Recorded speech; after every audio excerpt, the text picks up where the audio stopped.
In the first video, we learned how feelings, good and bad, are all caused by our thoughts.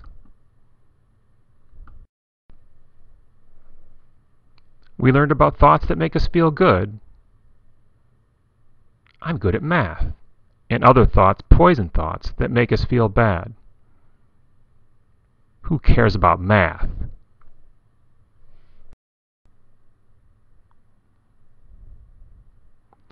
We learned about antidote thoughts that help fight poison thoughts. Math could get me a good job someday. Now, to learn more about how people get upset, we're going to pretend we can go into their minds. Here in their minds, we'll see what thoughts are making them unhappy and what thoughts they need to feel better. Here we are in the mind of Richard, a boy at a Boy Scout meeting. He's trying to tie this knot over and over and he can't do it.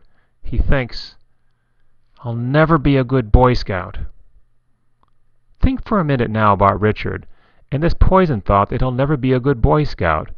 If we could change Richard's thinking and give him an antidote thought, what might that be? Now think about yourself for a moment. Have you ever been quite discouraged like Richard? When that happened, what poison thoughts did you get? What antidote thoughts did you need at that time to feel better? You can pause the video at this point if you need time to think and remember.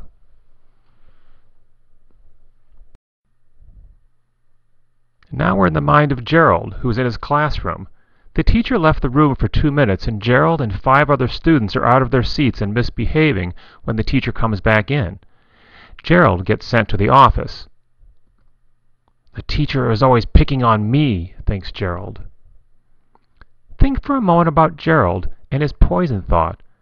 Can you think of any antidote thoughts that might help him? Now think about yourself again for a moment. Have you ever felt as if the grown-ups in charge were picking on you and blaming you for everything? What poison thoughts did you have? What antidote thoughts did you need to stop feeling so upset?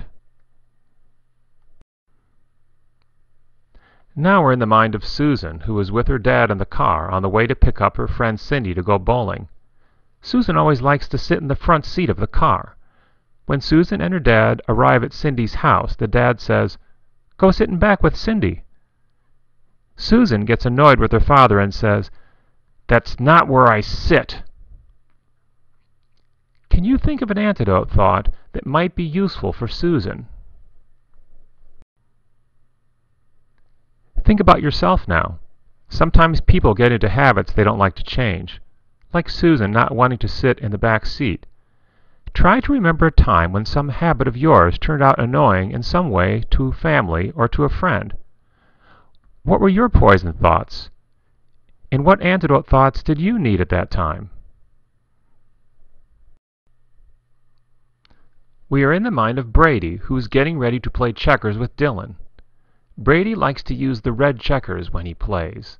Dylan says, "I'll be red this time." Brady says, "No, I'm always red when we play checkers." When Brady says this, how is Dylan going to feel? What are some antidote thoughts that Brady can use the next time he plays checkers?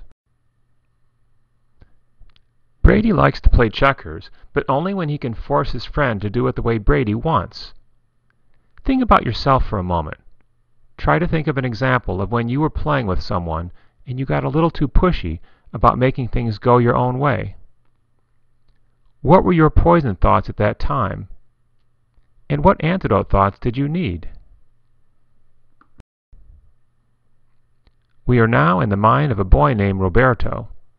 Roberto's softball team has just lost the tournament. As he begins to cry, he thinks, "Winning is great and losing is awful." Can you think of any antidote thoughts that Roberto can use at this time?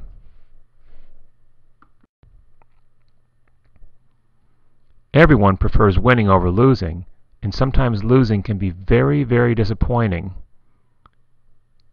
Think about yourself now. Can you think about a time when you were so disappointed about losing that you had a very hard time getting over it? What were your poison thoughts at that time? And what antidote thoughts did you need? We are in the mind of Nelson, who's getting on his bus on the first day of 4th grade. He sees Allison, a student he had not seen in over 2 years. Nelson feels nervous, and he begins to think to himself, Allison is thinking about when I wet my pants in school 2 years ago. Nelson's mind is making him think that he knows other people are thinking bad things about him. What antidote thoughts does he need? Think about Nelson for a moment, and then think about yourself. Have you ever felt quite worried that other people were thinking bad things about you? At that time, what were your poison thoughts? What antidote thoughts did you need? We are in the mind of Fred, who's getting ready to give his speech in class. When it's Fred's turn to give his speech, he stands in front of the class, but he cannot remember a single word. As he sits down, he thinks, I'm a complete fool. What are some antidote thoughts that might help Fred at this time?